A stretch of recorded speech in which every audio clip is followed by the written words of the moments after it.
C'est une conférence sur la planète, ça commence comme ça. Mais ça finit pas du tout comme ça, parce qu'en fait, mon petit frère qui s'appelle Gaston va faire une terrible bêtise et tout va basculer dans un monde fantastique avec des personnages incroyables. Les personnages vont se révéler être des super-héros de l'environnement. Et tout ça, c'est fait pour s'amuser, pour rigoler. Nous, on est pour l'écologie festive. Oui, alors le spectacle, il est ouvert, il est, comme on dit maintenant, intergénérationnel, il s'adresse à tous. Ce qui est amusant, c'est justement, dans le spectacle, on essaie de mettre un deuxième degré. Donc, on peut avoir différents niveaux de lecture. Mais par contre, ce qui se passe, qui est assez génial, c'est les chansons dans le spectacle qui permettent aux enfants, quelque part, de se rappeler de certaines petites choses, de s'impliquer.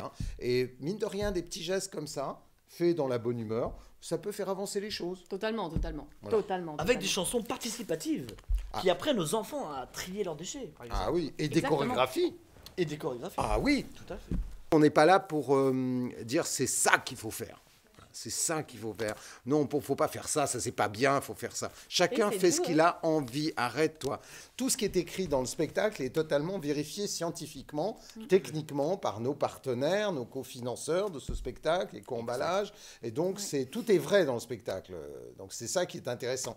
La seule chose, c'est qu'on fait de la science-fiction, de l'écolo-fiction, puisqu'on part en 2050. On fait de la prospective, on se dit qu'est-ce qui va se passer si on trie pas ces déchets. Et là, c'est assez rigolo parce que tout d'un coup, quand on annonce que la Bretagne va peut-être disparaître, on entend dans la salle « Waouh !»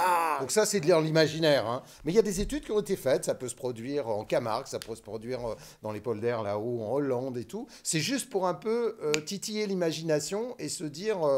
ah ouais, peut-être qu'on pourrait quand même faire quelque chose avant que ça se gâte un petit peu, quoi. Et nous, ce qui nous sauve aussi, c'est le côté clownesque de la chose. C'est-à-dire, par le rire, on peut faire passer énormément de choses. Bon, ça fait 800 représentations que ce spectacle, que nous travaillons ce spectacle, avec toujours le plaisir de le faire parce qu'il y a toujours cette interaction avec le public. Il y a des réactions assez extraordinaires des enfants quand on s'adresse directement à eux.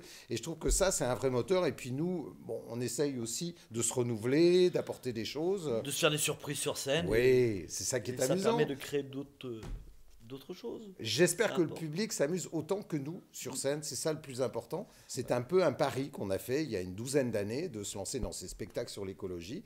Et on s'est rendu compte très vite que, on pouvait avoir, j'allais dire, peut-être être petite pièce du puzzle qui permet de faire avancer les choses. Les enfants, les parents, venez, vous allez voir, on va bien rigoler et puis en même temps, on va sauver la planète. Ouais, c'est trop la taupe éclate et en plus, il y aura de l'amour, de l'humour et de l'écologie. Alors, what else? Et de la magie. Ah, exact. Mais oui, parce qu'on fait aussi des recettes incroyables de recyclage avec des bouteilles en plastique, des trucs insensés qu'on n'a jamais vus ailleurs. Merci de votre collaboration.